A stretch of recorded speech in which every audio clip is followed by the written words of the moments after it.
Kelding yorug' olamga, malham bo'l dard alamga. Qurbing yetsa ey inson, yaxshilik qil odamga. Bo'lsa non dunyo bo'ling, yet qay cho'zsang bo'ling, oq bo'lsin ko'ngil diling, yaxshilik qil odamga. Bo'lsang buyuk mansabdor, bo'lsin senda nomus or, hech kimga berma ozor, yaxshilik qil odamga.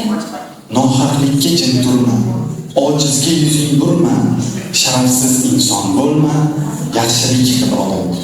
Go'zal umar, hayot bo'l, qo'lsizga qo'l qanot bo'l, umidsizga najot bo'l, yaxshilik qil odamga. Oqla avloding noming, rahmat bo'lsin har oning, qara atrofing yoning, yaxshilik qil odam. Do'stim, bo'lgin ehtiyot, hikmatga to'lgan hayot, tarix bo'lgin buyuk zot, yaxshilik qil odamga.